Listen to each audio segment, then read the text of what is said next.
Hola chicos, literatura 109. José de Echegaray. Este dramaturgo de la Restauración que no sigue pasos de sus contemporáneos dramaturgos también. Me estoy refiriendo a Lope de Ayala y a Tamayo y Baus, que empezaron románticos, porque era la época en la que empezaron a escribir, pero acabaron en la alta comedia, es decir, con dosis ya de realismo. Echegaray no empezó tan pronto como ellos. Y entonces, a lo mejor, el hecho de no haber quemado su adolescencia literaria a tiempo, hizo que la quemase más tarde y se convirtió en un posromántico. O sea, sí, es un dramaturgo. El de más relieve en ese momento por la concesión del premio Nobel que le dieron. Que ya veremos luego las amarguras que le trajo el dichoso premio Nobel en su patria. Bueno, dicho esto de que no formó piña con Ayala y con Baus, empezamos con él, con este posromántico. Un señor que tuvo mucho éxito en todo aquello que acometió, y no fue lo más importante la literatura. Su vocación real eran las matemáticas y la física. Y él, desde el principio, dirigió sus pasos profesionales en la ingeniería de caminos, canales y puertos, como vamos a ver. Pero bueno, en fin, nace en 1832, cuando ya estaba muy malito Fernando VII y se iba a morir en el 33, e iba a coger el timón de la nación su esposa María Cristina, con la regencia.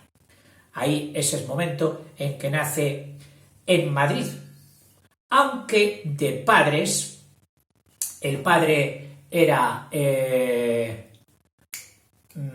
aragonés y la madre era navarra. Sus apellidos Echegaray e Izaguirre. Bueno, en realidad el cargo más relevante para la gente de aquella época, dirían, ¿quién es Echegaray? Y la gente te respondería, el ministro de Hacienda. Porque fue ministro de Hacienda en múltiples ocasiones. Esto es un poco incomprensible hoy, que un señor que ha sido ministro solo lo haya sido durante 4 meses. Le cesan durante otros 4 o 6 meses y le vuelven a nombrar, por supuesto, otro gobierno o el mismo gobierno anterior que ha sido restituido y otra vez ministro de Hacienda. Y así lo fue durante 3 ocasiones o más. En el 72-73 lo fue 4 meses, en el 74 otros 4 meses, en el 905 ya con Alfonso XII otros 4 meses, en fin. Si tuviéramos que hablar del polifacetismo de Echegaray, diríamos que fue ingeniero, dramaturgo, que es por la razón por la que le estudiamos aquí, político y matemático. Quizás el mayor reconocimiento se lo han hecho como matemático. Hay quien dice que la matemática superior en España empieza en el 65 con Echegaray y sigue hasta acabar el siglo, siendo él el mejor matemático. Que sus críticos actuales, ninguno le trata bien, ni en matemáticas ni en literatura, pobre hombre. Dicen que sí, que escribió muchos tomos de física matemática y de matemáticas en general, y traducciones y comentarios a los principales matemáticos europeos de la época, pero que él, como innovador de matemáticas, lo cual le parece que es una gesta innovar en matemáticas, no lo fue. O sea, fue más bien divulgador para España.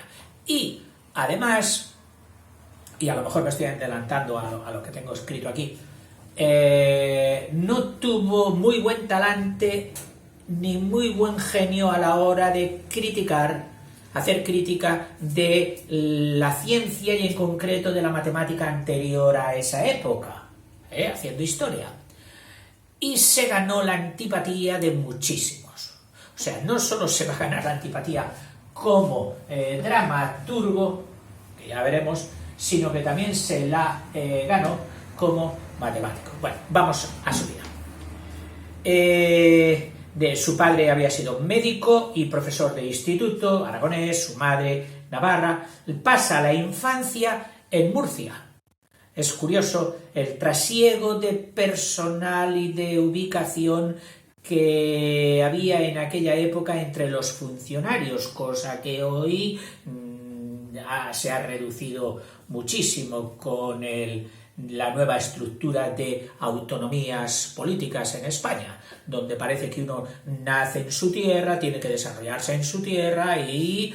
No, en aquel tiempo España funcionaba como un conjunto total, donde a la gente y al que valía o al que tenía una profesión de servicio al Estado podía estar hoy en un sitio, mañana en otro, luego en otro, Para mí yo creo que era muy positivo. Estudia en Madrid, luego de haber estudiado y haber sacado el título de bachiller en Murcia. En Madrid, en el prestigioso Colegio de San Isidro, obtiene, digamos, el grado preparatorio para entrar en la Escuela de Caminos, en la antigua Escuela de Caminos, en el 48, con 16 años. Este estudiante brillante arrasaba también por donde iba. Él se llevaba el primer el primer puesto de promoción, el premio de la excelencia, el todo. Es decir, era un cabeza, un máquina, como dicen hoy los modernos.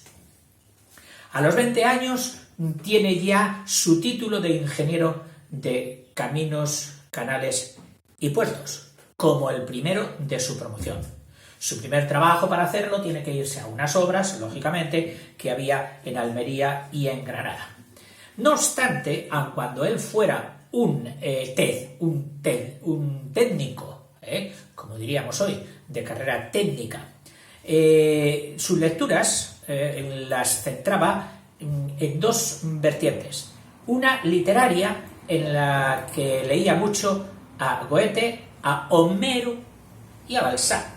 Una buena mezcla entre los tres.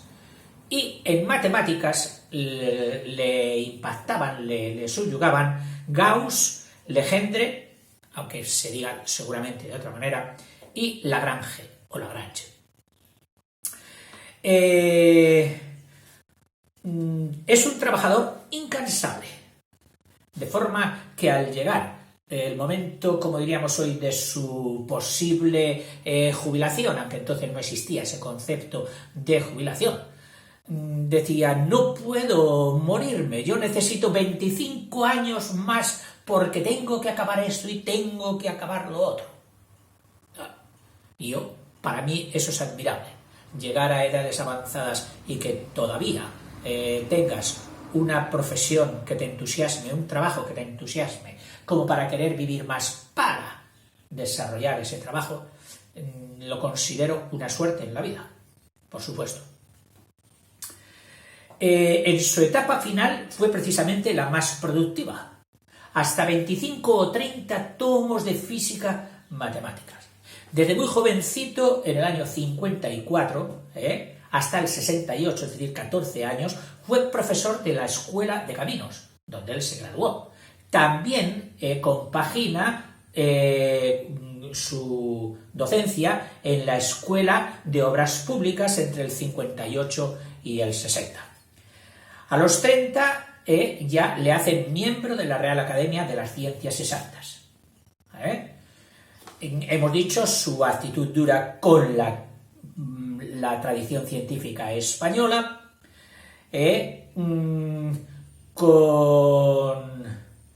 estando de ministro con Amadeo de Saboya, que también fue ministro en ese gobierno, fue ministro de Fomento, que ya sabéis que es el ministerio que se encarga de las inversiones en obras públicas, y de Hacienda.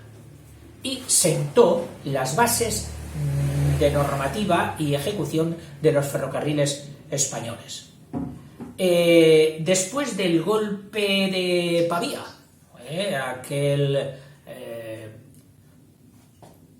digamos, anarquista o anarco, que se metió en las Cortes y dio un golpe de Estado al estilo de como más adelante lo daría otro, el comandante Tejero, o sea que no fue el primero.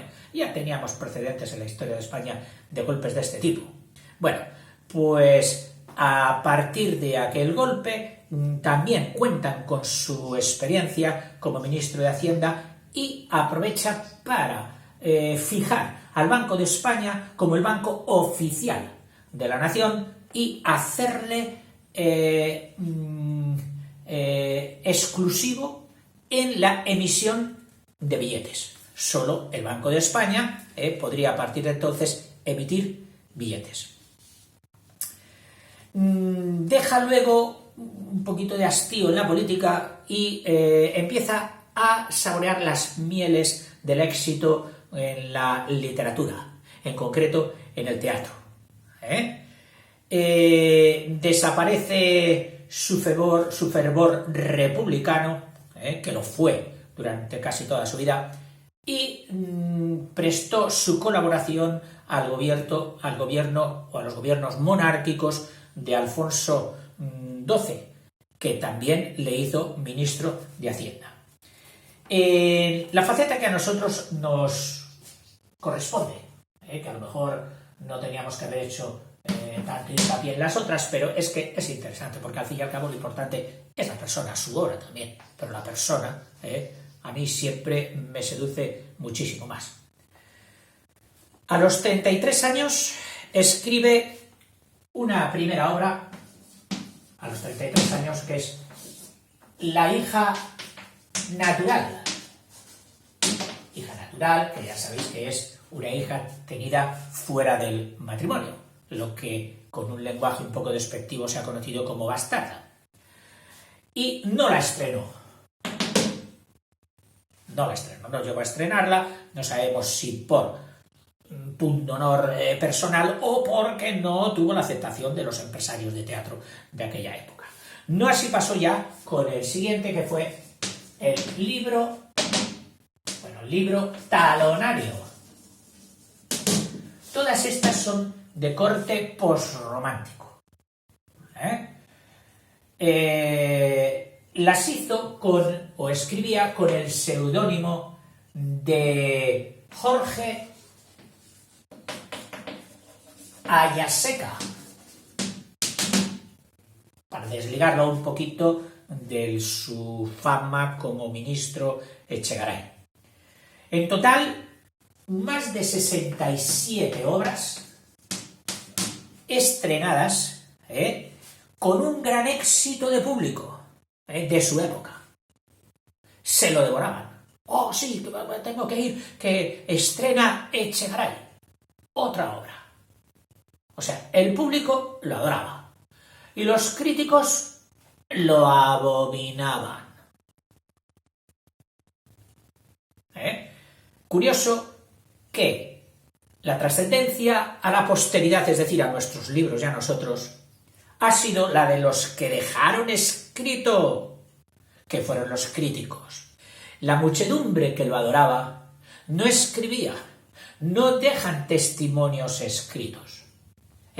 Y su pensamiento y su sentimiento se pierde con el aire de la historia. Pero lo escrito perdura. Hasta cierto punto, una patente injusticia. Pero aprended. Y perdón por daros este consejo, que cuando quieres que una cosa perdure, pluma. Oh, que yo lo he dicho. Escríbelo. Es que yo ya lo reclamé, ¿Cómo? Pues fui y lo dije. No perdura, no hace mella. Tirar de pluma. Por eso es muy importante en la escuela aprender a redactar bien, a expresar nuestro pensamiento. La pluma siempre triunfa en ese aspecto sobre la palabra oral, que como decía nuestro poeta Becker, se la lleva el viento. Dice, gran éxito para el público de su época y sin valores.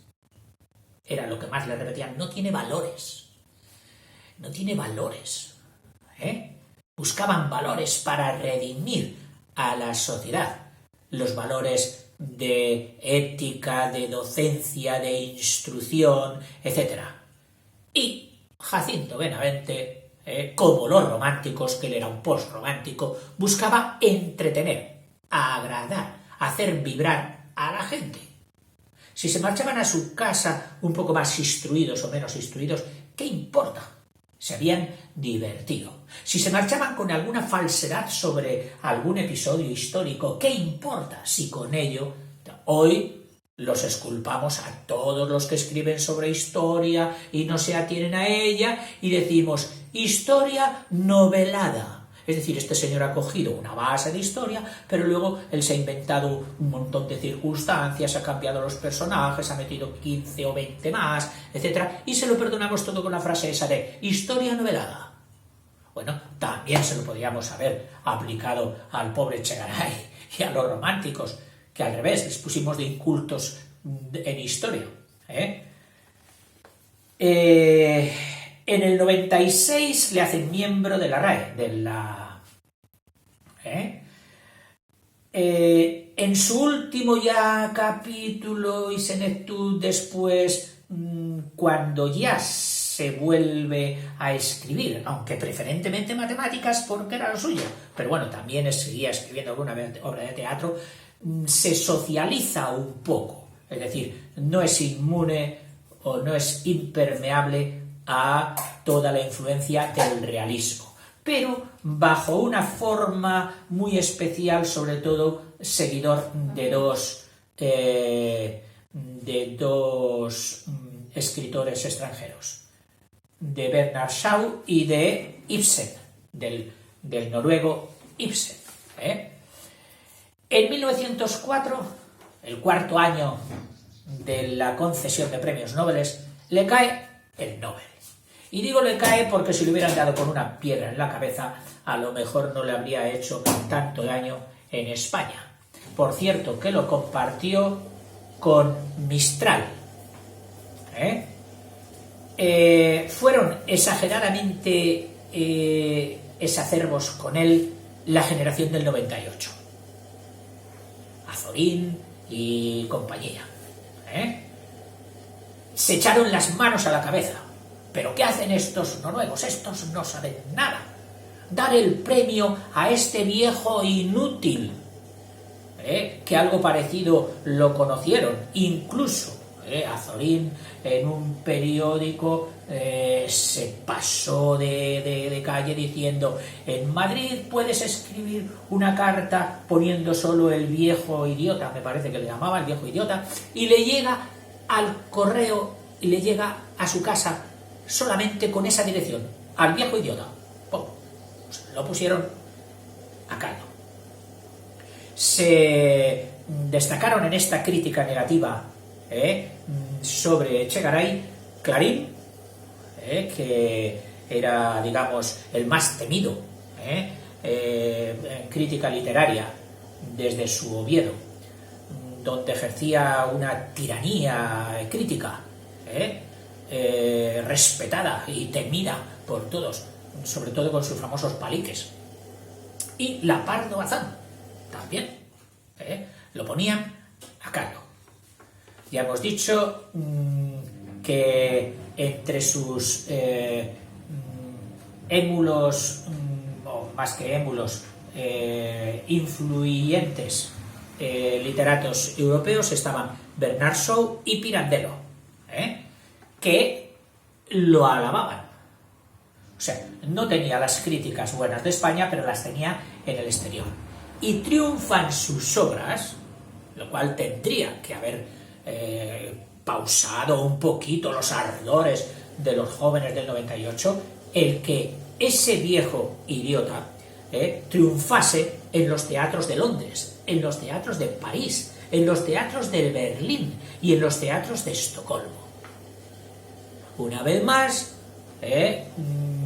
y bien merecido lo tenemos, lo nuestro, automáticamente por ser nuestro, es malo. Lo bueno es lo de fuera. Oiga, pues si lo bueno es lo de fuera, mire usted que tiene aquí a un dramaturgo triunfando en las principales capitales europeas. Pues no, tampoco. Las obras, que por supuesto entre las 67 pues puedes leer ahí cantidad, te puedo decir ahora el libro talonario, La esposa del vengador, La última noche, En el puño de la espada, etcétera, etcétera. Coge una relación en el Google y tienes ahí pues muchísimas obras. Pero a destacar sería El gran Galeoto. El gran Galeoto, que he visto en algunos sitios que figura como novela, pero en realidad también, a lo mejor fue las dos cosas, fue obra dramática. Por cierto, que empezó en sus primeros actos en prosa, cosa poco acostumbrada, pero que ya se introduciría luego en el teatro moderno. Coge el mito o las dos figuras de Paolo y Francesca de la Divina Comedia de Dante, y las ha trasplantado a un escenario de hoy, en la figura de Ernesto, antagonista de Julián por su esposa, por la esposa de Julián, Teodora. O sea, un trío amoroso en discordia. Julián al final muere en duelo. Al final de su vida se lamentaba Echegaray,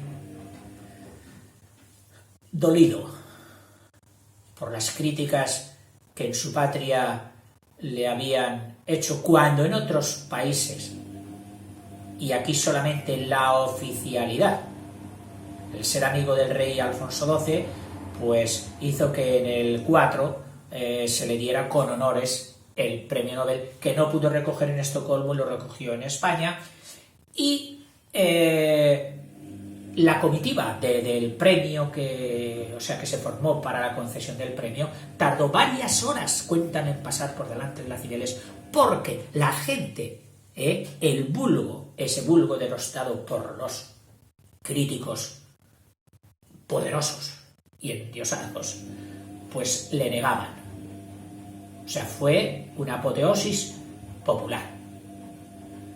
Pues, no obstante, él, dolido por no recibir la crítica de los sabios, decía un poco más o menos, dice: qué pena que no haya podido dedicarme a mi pasión, que son las matemáticas. Me habría retirado a un sitio recolecto yo solo para trabajar en esto, pero, dice, dedicarse a las matemáticas superiores, dice, no da de comer.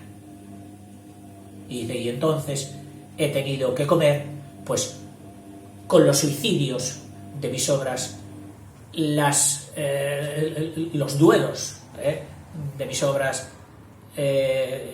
todo el mamotreto de los guiones posrománticos, de ellos, de todas esas virtudes y defectos humanos, poniéndolos en el escenario, he podido vivir. Ha sido mi modus vivendi, como se dice. Que no es, por cierto, o sea, la crítica posterior le ha negado casi toda su valía literaria, y yo pienso que injustamente. Yo es que siempre he valorado el sentir del pueblo, lo he valorado mucho. lo he puesto delante de la crítica entendida y me quedo con la mitad de cada uno. Fijaros que en la misma Iglesia Católica, como una de las instituciones más estructuradas de la cultura de nuestra era, el pensar del pueblo era decisivo, era determinante para los dogmas y para todo. A ver, ¿esto es verdad o no es verdad? Teológicamente hemos de admitirlo, no lo hemos de admitir este dogma. Y entonces había dos fuentes. Una fuente era la revelación, es decir, lo escrito en los libros sagrados, de los que yo me quejo siempre, que los retuercen y los tuercen hasta que quieren decir o quieran decir lo que ellos opinan. Y la otra gran pata para que un pontífice declarase un dogma era el sentir del pueblo. ¿Qué pensaba el pueblo respecto a esa verdad? Y así han sido declarados dogmas de fe en la Iglesia Católica, teniendo como principal avalador el pensar del pueblo. Bueno, pues esto no se ha dado en la literatura, ni mucho menos. Claro, los libros que nos llegan son sucesores de otros libros escritos. Y ahí es donde está la dicotomía. Escrito, hablado. La tradición oral se perdió. Ya nadie se acuerda de cuando se llenaban los teatros a tope durante muchos años con tal autor. Y ese autor hoy a lo mejor no está ni en los libros de literatura. Yo considero una injusticia. Bueno, chicos, hasta aquí nuestro ilustre José Echegaray, el hombre de la perillita. Un matemático, ingeniero, que le fue la vida exitosa en todo lo que hizo, triunfaba, y político, salvo en la crítica. ¿Qué vamos a hacer? Hasta luego.